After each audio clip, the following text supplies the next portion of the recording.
Star Wars 7x7, episode 2963. Today, it is the second half of my wide-ranging conversation with Dr. Chris Kempshall, the author of, among other things, The History and Politics of Star Wars. Punch it!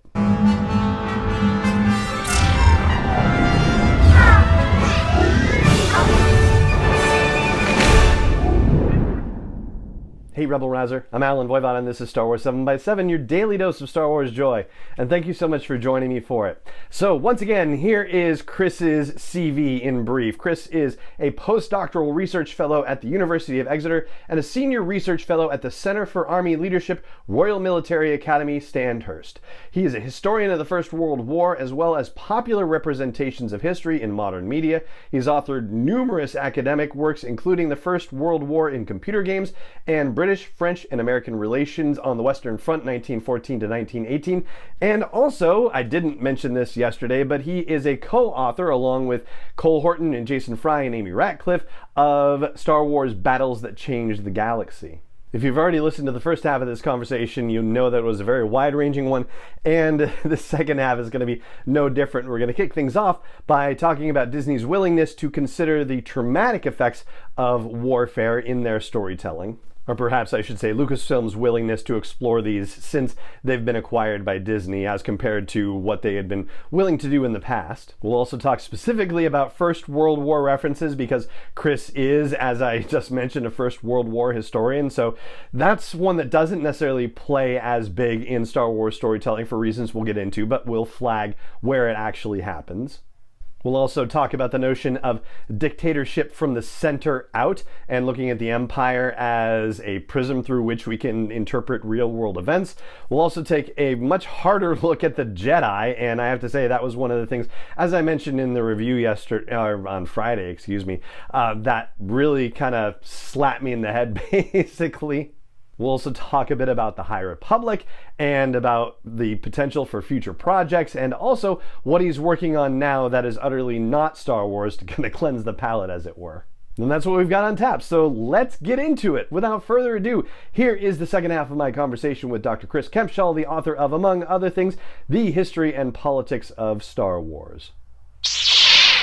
And I'll say, too, that I feel like just our own cultural, changes and understandings of things have also helped to inform the way that we all do Star Wars. Like, for example, one of the things that you brought up in the book is how current Star Wars storytelling seems to be a little bit more eager is perhaps not the right word, but willing certainly to talk about the traumatic effects of war and of battle in a way that, in Return of the Jedi, we see a bit of fire from a stormtrooper or a scout walker and it hits an Ewok and there's a brief heartbreaking scene where one's, over the body of the other. And that's essentially like all you get for the horror of war for all intents and purposes in the original trilogy. But now with things like Rogue One and like Battlefront novels and Alexander Freed's Alphabet Squadron and what we're probably going to be seeing in the Andor series,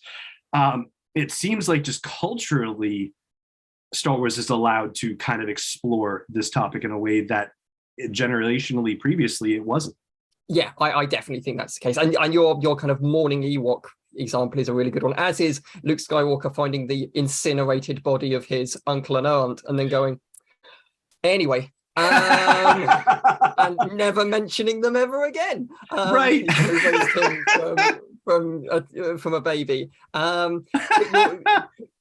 You're right that this new kind of wave of kind of what we might call the Disney canon is exploring, the horrifying effects of war. I think a lot of people, certainly I did when Alexander Freed's first Alphabet Squadron book came out, it's like, it's going to be like the X-Wing novels from Michael A. Stackpole and Aaron Alston, and it really isn't, because Alexander Freed has created a fascinating kind of grim examination of trauma of fighting in a galactic conflict, and you've got like little snippets of that in the old X-Wing books. But what would often happen is, a pilot would die, everybody would be sad, they'd have a social event, everyone would be happy again, and then the plot kind of carries on. Whereas, yes, what you see over, like, even in the Aftermath books and in the Alexander Freed's books is just how how exhausted and eroded everybody is by participating in a war that, you know, most of the people participating in it from the rebel side would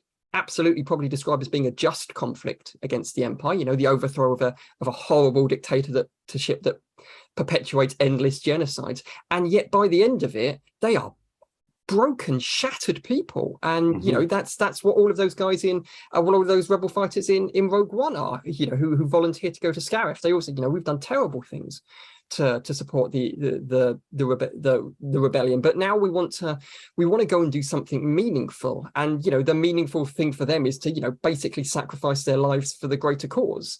And I think it's super interesting the extent to which, you know, this current wave of Star Wars material is willing to, you know, look very squarely in the face of warfare and go, it's not that heroic, kids, and it chews everybody up regardless of how valid your cause is. And these are the people who are going to survive, and they're going to be deeply traumatized by it. And, you know, there's an element of you think, this is a kid's film.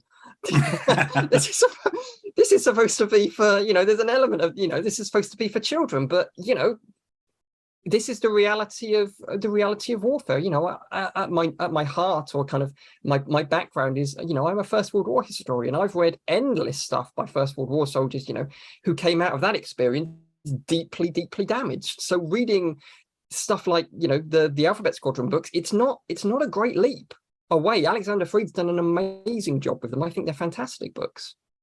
And I, you know, have to ask, like, there's, you know, and reading the book, I did not actually see you make mention of the First World War quite a lot in terms of Star Wars storytelling and references therein. I wonder if that has to do with the fact that we're just not generationally looking at a set of storytellers that are certainly deeply affected by it in any personal way, but also then just, does it happen to be that, oh, we have a novelist who also happens to be a First World War buff? We don't see a lot of references to that in there, do we? Yeah, there was definitely an element of, you know, it's when you're a First World War historian, there's that element of, you know, give a man a hammer and he sees every problem as a nail. Give a First World War historian a Star Wars book and he'll read as much First World War into it as he's likely to do. And you're right that there isn't, you know, certainly in comparison to, say, Vietnam or the Second World War, the First World War does not appear in Star Wars to the same extent. I think part of that might be that it's not as present in American culture as it is in British culture. I mean, Britain over here, you know, the First World War occupies a very big place in our kind of national understanding.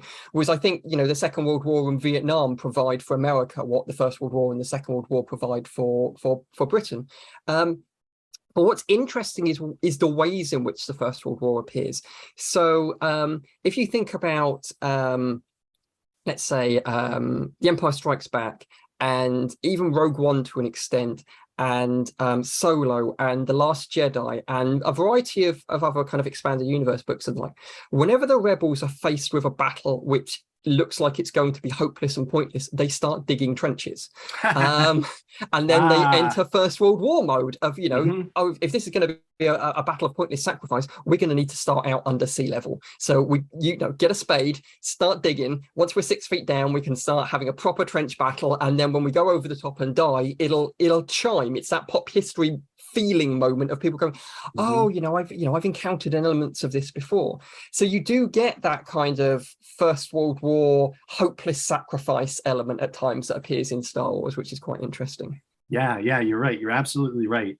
I do want to circle back to a cultural thing, a sort of a different cultural thing that I think has come up as well, which is, you know, something in the Andor trailer that came out not too long ago, where Stellan Skarsgård's character Luthen Rael says that the Empire is, you know, choking people so slowly that we like don't realize it. I'm paraphrasing, but like that also seems, to my mind, to be a very sort of Coruscant-y way of looking at things. Like, I don't think people in the Outer Rim would necessarily say that they're being choked very slowly. No, I don't think they would either. I think being stamped in the face by a stormtrooper for all eternity would probably be a more accurate.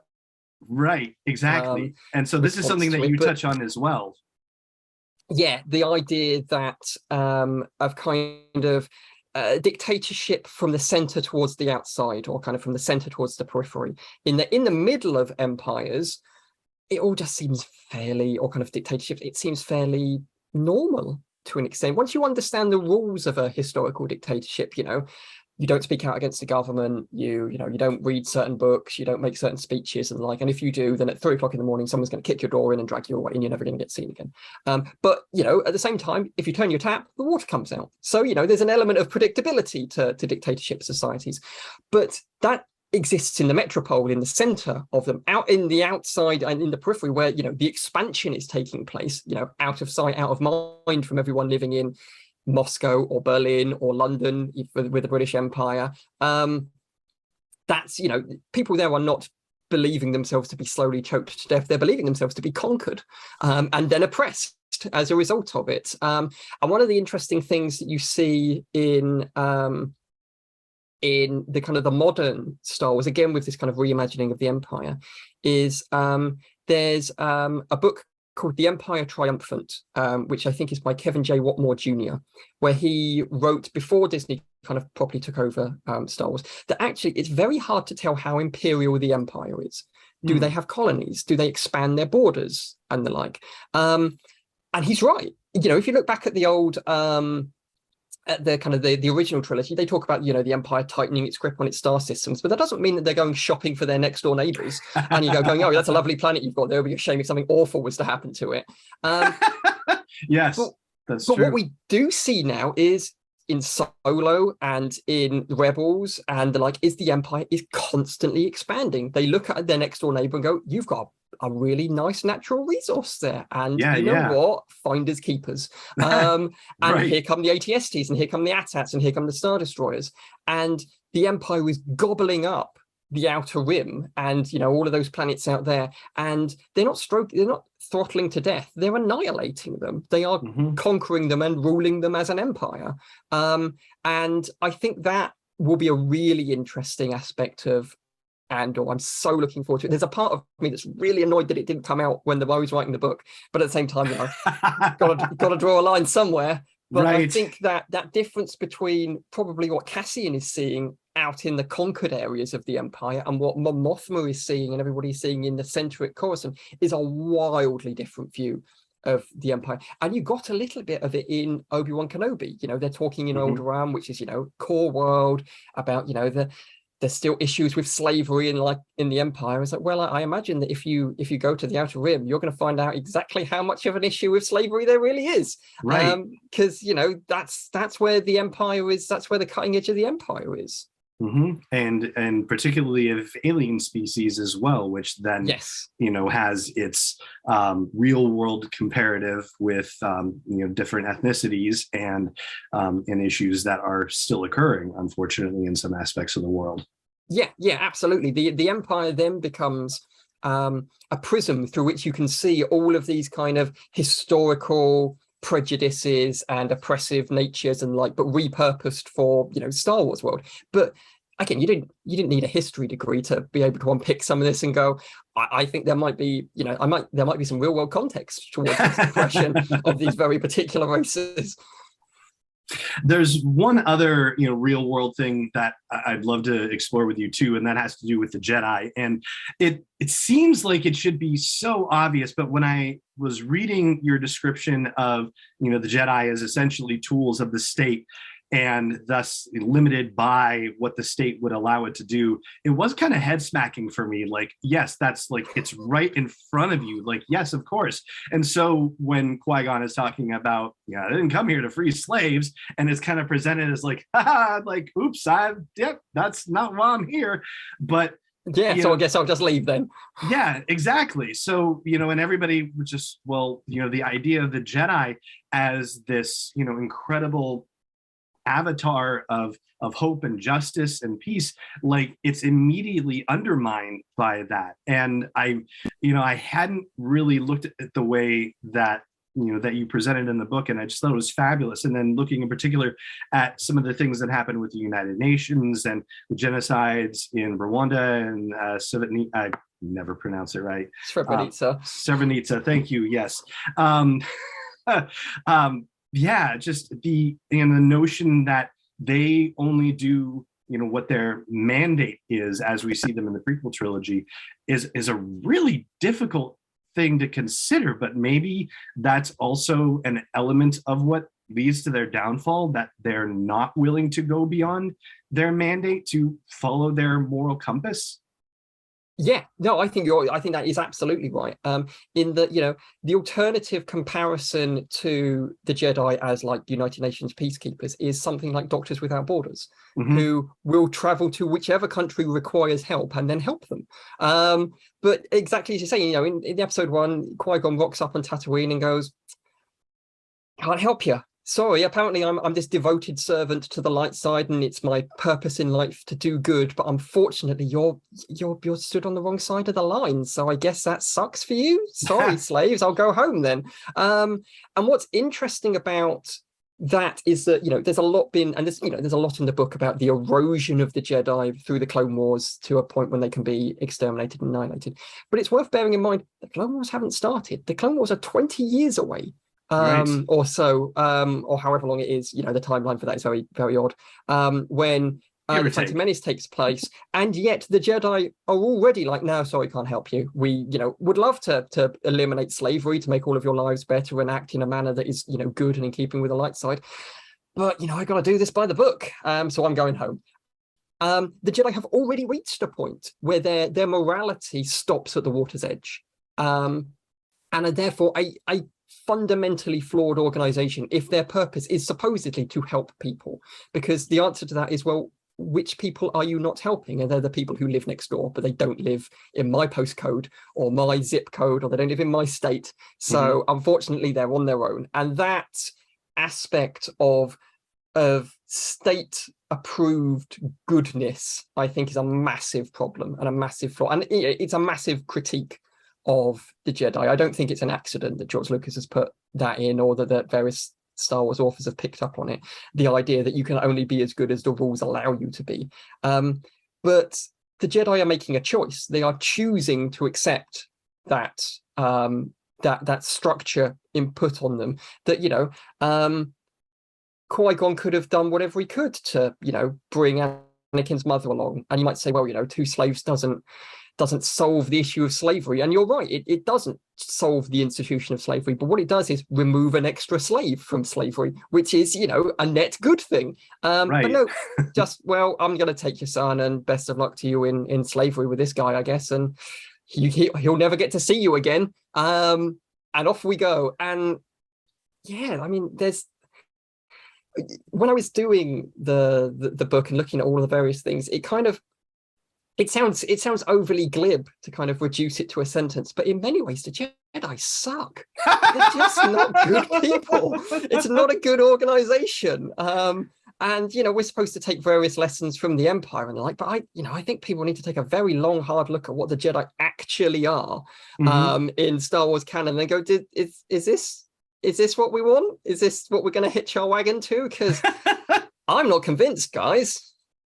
So in that sense, and I don't know, you did make mention of a couple of High Republic things in the book. I don't know how much time you've had to be able to dive into that stuff, but as you say that, it makes me think that one way we could look at the High Republic storytelling initiative is that it's almost an effort to rehabilitate the image of the Jedi to some degree, but then also B, by the end of this enormous multi-year, multi-phase, multi-wave, super ginormous multimedia storytelling initiative, that they'll sow the seeds of where we see them by the time we get to the Phantom Menace. I get the idea for some reason in my head, and I don't know if I've actually read this somewhere, but I feel like the end point of this is the birth of Palpatine. In my head, I'm like, that's where the High Republic period ends and everything starts going downhill from there. But I wonder if the High Republic is in a way to simultaneously rehabilitate the image of what the Jedi should be, what that avatar was as defined by Obi-Wan Kenobi when they were the guardians of peace and justice, and then showing like the very initial stages of that corruption. Yeah, I think that's what it is. I think firstly, it's a time period that is entirely new, so Star Wars authors can create whatever they want, and it's a complete sandbox for them. But I think this is supposed to be, that kind of highest point of, the highest point of the Jedi and the highest point of the Republic at their most pure, and how they kind of interact with the world when they had all of these noble ideas and attempted to act on them. I mean, even that, I was incredibly pleased that the High Republic is an ongoing thing, so I didn't have to incorporate it heavily into the book and horribly date it. I could just kind of touch upon it and kind of, predict in directions that it might be going. But you see, Jedi acting out of, very much out of altruism and turning up to, attempt to do things and attempt to help. At the same time, I mean, there's a little bit of a caveat, because you get things like, they've the Republic have built Starlight Beacon to help kind of bring the light of the Republic and of civilization to the Outer Rim and various parts of the Mid Rim, and to, show all of these worlds out there the glory of this. And there's an element of, did they ask? Were you invited, or did you just turn up?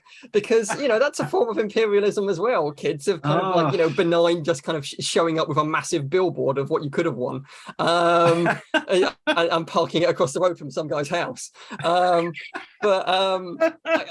think, they're trying to show a very kind of idealistic world where, the words and the deeds are much closer than they are in the prequel trilogy.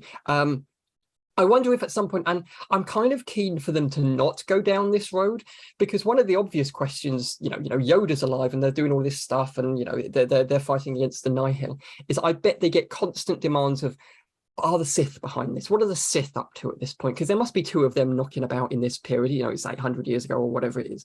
Right. And I kind of hope they just don't get involved in it. The Sith are off doing their thing. They're probably quite pleased to watch the Republic struggle and stuff, but the Jedi are so fabulously powerful at this time period that they're biding their time. I want to imagine the Sith as two guys knocking around in a station wagon, like putting in place their own schemes, but they're not getting involved in the main road trip or anything like that. And I want to see a different form of response in erosion of the Jedi, rather than just being, oh, it was this guy in a hood all along. Surprise. Right. It's like, I've seen that one. I want to see something else. Yeah, absolutely. I agree with you. So maybe 5-6 years from now, History and Politics of Star Wars Volume 2, The High Republic. I mean, it would be super tempting. The issue that I think I have to an extent is, firstly, I'm really tired. Like I didn't ruin Star Wars for myself, but I think I might come close by really unpicking the things that you love. But because I did Battles That Changed the Galaxy, and I had this opportunity to do like official Star Wars stuff, and I really, really, really want to do it again. I'd love to do more actual contributing to Star Wars canon. And I don't think that doing that and historically analyzing Star Wars can play well together. Because at some point, depending on, all of these decisions aren't mine to make, and it's not like I'm about to announce a brand new official Star Wars book or anything like that, because there's just nothing happening. But, if it does happen, and then I then release, the History and Politics of Star Wars 2 and hold up it and go, there's all of this amazing history in Star Wars, in these amazing books. Everyone's going to go, well, of course, seriously, Chris, you wrote that book that you're referencing. That's not analysis. That's telling us what you did. All of your footnotes are things that I said to myself. That doesn't count as research. You can't do that. And at the same time, Lucasfilm are going to be standing on the sidelines going, you can't do that. You can't play both of these sides against each other. So I mean, maybe the History and Politics of the High Republic, I think that will be a super interesting study when they wrap it all up. If they do wrap it up, I could imagine it being a thing that they keep populating for years and years. But whether or not I'm the person, I'll very happily read it if somebody else wants to volunteer. But I think another 5-year project might kill me. So what are you doing to cleanse your palate non-Star Wars wise? Like what? Well, I mean, I've got like an ongoing like academic research job where I'm looking at so obviously we had the First World War centenary, which I'm pretty sure was a bigger deal over here than it was over in America. But there was quite a lot that happened between 2014 and 2018, and there were particular groups and communities who just didn't get looked at, who never really got their moment in the spotlight and their moment in the sun. And the research that I'm doing, at the moment is about those underrepresented communities, like Southeast Asian communities in Britain, or African communities in Britain, or West Indian communities in Britain. What was their experience of the First World War and of British warfare or British war during the 20th century? So that's kind of an ongoing thing. I've also got like the bridge between me, First World War historian, and me, Star Wars historian, was me as First World War computer game historian, and various kind of things about the way that history and conflict are represented in computer games. And there's various bits of that kind of kicking along in the background. But I'm kind of in that slightly happy stage at the moment of, you know, did book, wrote book, done. And now I just get to relax for a little while before I have to figure out what I do with my life afterwards. Well, for anyone who wants to find out what you decide to do with your life afterwards, where can our listeners and our viewers keep up with your ongoing journey?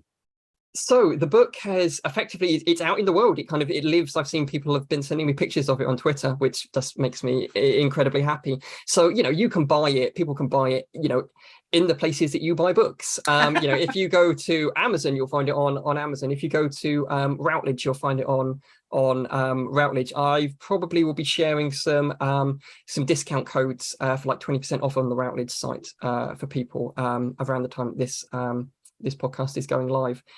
So yeah, you can look it up. You can look it up there. You can go to my website. There are a bunch of links on my website, which is, you know, imaginatively entitled chriskempshall.com, where you can go and find, you know, stuff about the books and some of the other stuff that I've written, and links to buy it there. You can keep up to date with stuff on my Twitter account, imaginatively titled @ChrisKempshall, on Twitter, and exactly the same on Instagram.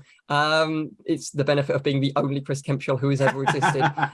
You get to claim all of the name things without having to put a bunch of numbers at the end of it.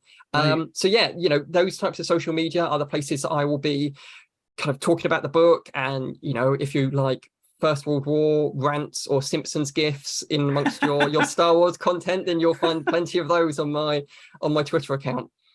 Fantastic. And I will put all the links to those in the show notes for this episode as well. Chris Kempshall, the one and only Chris Kempshall, thank you so much for joining me on Star Wars 7x7 for the fantastic book and a great conversation. I really appreciate your time. Thank you so much for having me. I hope everybody enjoys this. And if you go out and you buy the book, firstly, thanks very much if you go out and buy the book. And if you like it, then I will always be pleased to hear that people have liked it. If you hated it, don't worry about it quite so much. You know, go and do something else with your time. But yeah, hopefully you've enjoyed this conversation, and it inspires people to go out and read a thing. And there you go. That is my conversation with Dr. Chris Kempshall, the author of The History and Politics of Star Wars. And if you go to our website, that's sw7x7.com, you will find information for getting yourself a copy of the book and getting a 20% discount from the publisher Routledge. I'll tell you what that is right now. It's at Routledge's website, ROUTLEDGE.com. And if you use the code ASM07 at checkout, you will get 20% off your copy of The History and Politics of Star Wars. But I'll have that linked and the code posted at the blog post for this show's episode at sw7x7.com and also in the show notes as well. And that right there is going to do it for this episode of the podcast. It just remains for me to say thank you so much for joining me for it, as always, and may the Force be with you wherever in the world you may be. Star Wars 7x7 is not endorsed or sponsored yet by Lucasfilm Limited, Disney, or 20th Century Fox, and is intended for entertainment and information purposes only. Star Wars, the Star Wars logo, all names and pictures of Star Wars characters, vehicles, and any other Star Wars related items are registered trademarks and/or copyrights of Lucasfilm Limited, or their respective trademark and copyright holders. May the Force be with them. All original content is copyright 2021 by Star Wars 7x7. We hope you love it.